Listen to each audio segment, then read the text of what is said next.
আসসালামু আলাইকুম রহমতুল্লাহ। বন্ধুরা, আশা করি সকলেই ভালো আছেন। আজকের ভিডিওতে আপনাদের দেখাবো ছোট ছোট টব বানিয়ে ছাদে অথবা বারান্দায় কিভাবে রসুন চাষ করতে পারেন।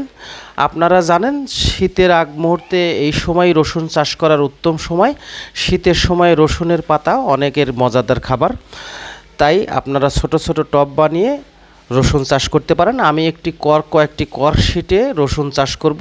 কয়েকটি পদ্ধতিতে মাটি সাজালে এই ছোট ছোট টবেও অনেক রসুন হবে এবং দ্রুত সময়ে রসুনের পাতাগুলো বড় বড় হবে। তাই মাটি সাজানো থেকে শুরু করে কি জৈব সার ব্যবহার করব বিস্তারিত আপনাদের জানাচ্ছি। এখনও যারা আমার চ্যানেলে নতুন সাবস্ক্রাইব করেন নাই অবশ্যই সাবস্ক্রাইব করবেন। আগের ভিডিওতে দেখেছেন যারা আমার চ্যানেল নিয়মিত দেখেন, এই কর্কশিটে ব্যাপক কলমি শাক চাষ করে দীর্ঘদিন খেয়েছি।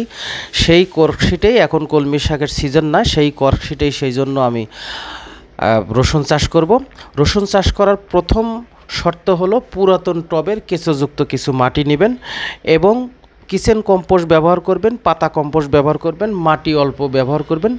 কারণ মাটির চেয়ে যদি কম্পোস্ট সার বেশি ব্যবহার করান তাহলে সেই মাটিটি সবসময় নরম থাকে এবং যেহেতু টবগুলো খুব ছোট ছোট সেই জন্য মাটির উর্বর শক্তি বৃদ্ধির দরকার।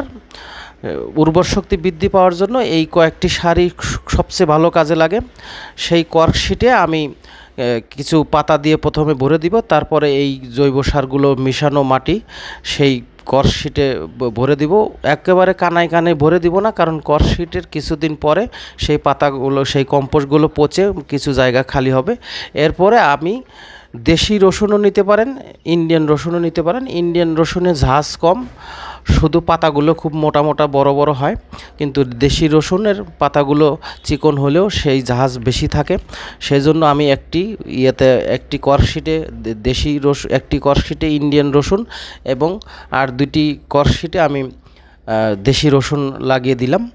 এরপরে এই রসুন লাগানোর পরে কয়েকদিন পানি দেওয়া যাবে না, এই অবস্থায় ছায়াযুক্ত জায়গায় রাখতে হবে। এরপরে আপনারা এই কর্কশিটের যখন ছোট ছোট রসুন হবে তখন আপনারা রোদে দিতে পারেন।